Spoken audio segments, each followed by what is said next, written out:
Terima kasih masih bersama kami di Sindo Siang, pemirsa. Pemirsa, bus Cahaya Trans tujuan Jakarta-Yogyakarta terguling dan menabrak pembatas jalan di simpang susun eksit tol Krapyak, Semarang, Jawa Tengah. 16 penumpang tewas, 19 penumpang lainnya terluka.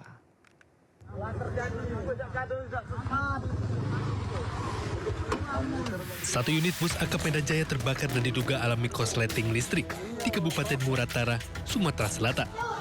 Damkar atau Pemkap. Api melalap bus dari Jakarta dengan tujuan Kota Medan, Sumatera Utara. 44 orang penumpang berhasil keluar dan selamat. Api berhasil dipadamkan setelah dibantu warga, water cannon Polres Muratara dan petugas damkar setempat. Sehingga dalam kejadian tersebut tidak ada korban jiwa. Diperkirakan atau diduga bahwa kendaraan tersebut akibat korsleting kelistrikan kendaraan tersebut. Selanjutnya penumpang bus dipindah alihkan ke bus lainnya untuk menuju ke Medan. Dari Muratara, Sumatera Selatan, Sudirman Ainus melaporkan. Pemirsa, penumpang membludak di Pelabuhan Laurentinus Maumere, Nusa Tenggara Timur. Kebanyakan penumpang berasal dari Kupang untuk merayakan Natal dan Tahun Baru bersama dengan keluarga.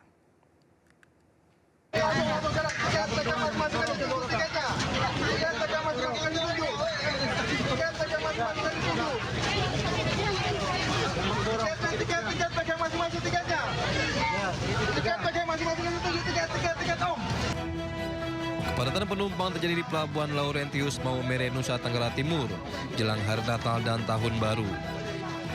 Ribuan penumpang rela antre dan berdesakan untuk keluar masuk kapal.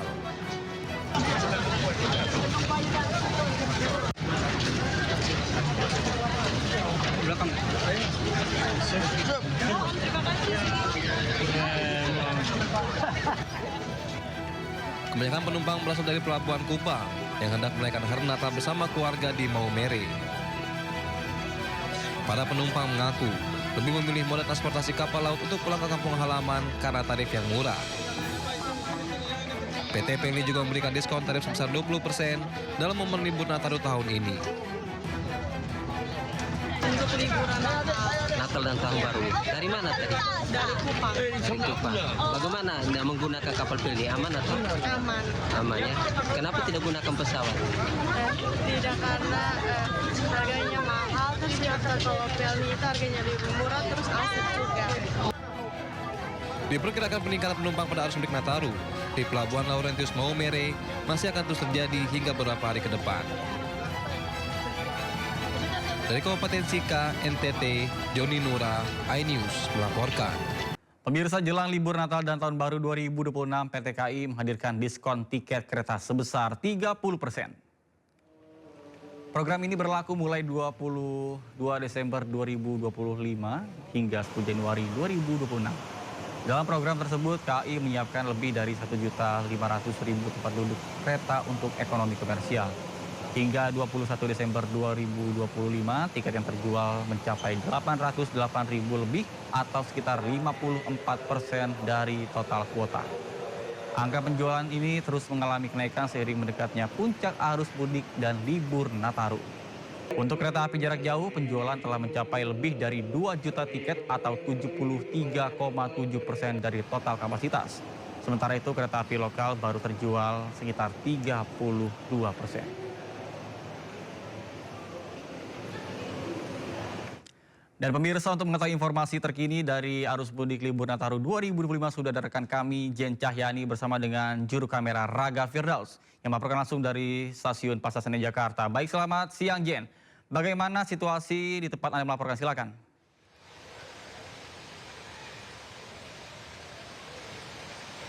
Ya, Nata dan juga pemirsa, kalau situasi di stasiun Pasar Senen sendiri, kalau saya bisa lihat di belakang saya memang sudah mulai ramai, namun belum begitu padat karena nantinya diperkirakan puncak arus mudik libur panjang periode Natal dan Tahun Baru ini akan terjadi menjelang hari Natal, di mana ini selaras dengan data dari KAI Daup 1 Jakarta.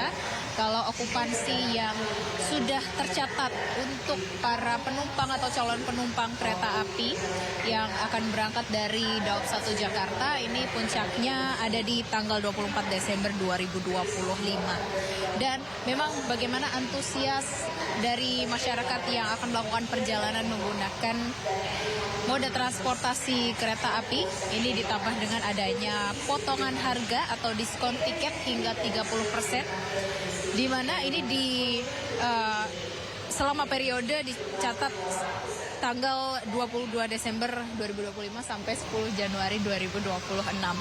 Dan Nata dan pemirsa, sebagai informasi untuk periode angkutan Natal dan Tahun Baru ini periodenya dari 18 Desember sampai 4 Januari 2026 ada 1.732 perjalanan kereta api, dan dari PT KAI Daob 1 Jakarta sendiri juga sudah menambah armadanya atau menambah kereta apinya.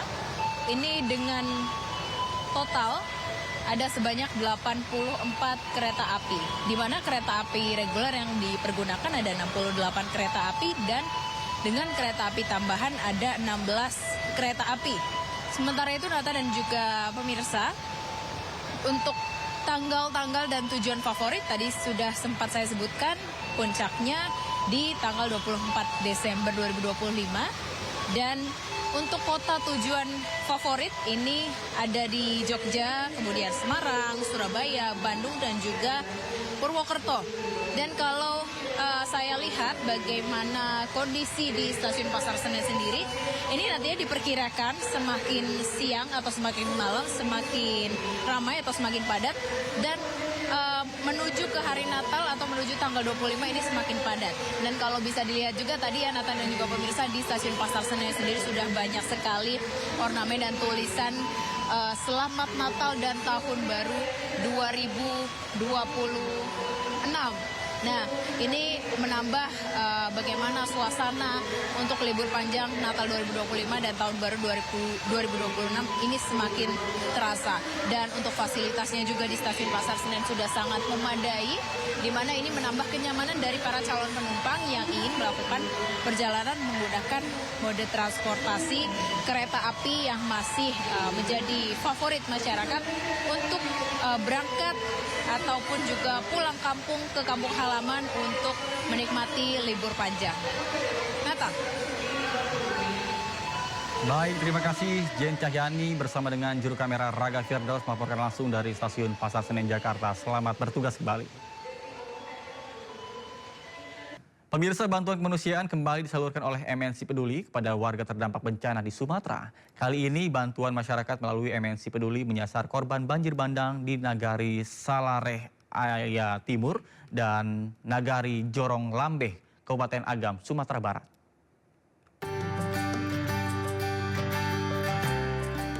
Guna meringankan beban masyarakat terdampak serta memberikan semangat untuk tetap bertahan dan bangkit dari musibah, MNC Peduli memberikan bantuan kepada korban banjir bandang dan longsor di Nagari Salareh Aya Timur, Kabupaten Agam, Sumatera Barat.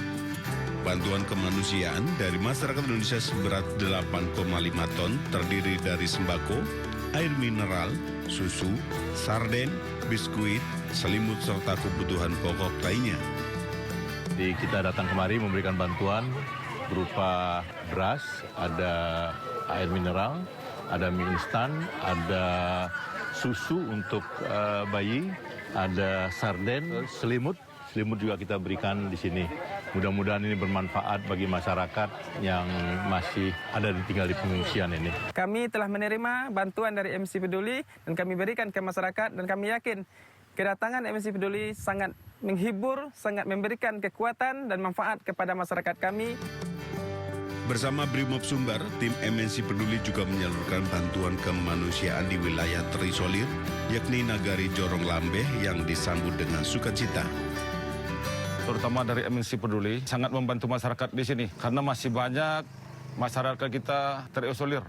dan dukungan bahan makanan perlu untuk mereka-mereka. Hari ini kita menerima bantuan dari MNC, terima kasih banyak dan insya Allah ini berkah dan bermanfaat bagi masyarakat kita. Sangat berterima kasih, sangat terbantu dengan bantuan yang ada diberikan oleh bapak-bapak, ibu-ibu semuanya. Kami sangat tertolong karena kami kan kekurangan bantuan di sini. Melalui aksi nyata ini, MNC Peduli mengajak berbagai pihak untuk terus bergotong royong memberikan dukungan kepada warga terdampak bencana di Sumatera. Tim Liputan iNews melaporkan.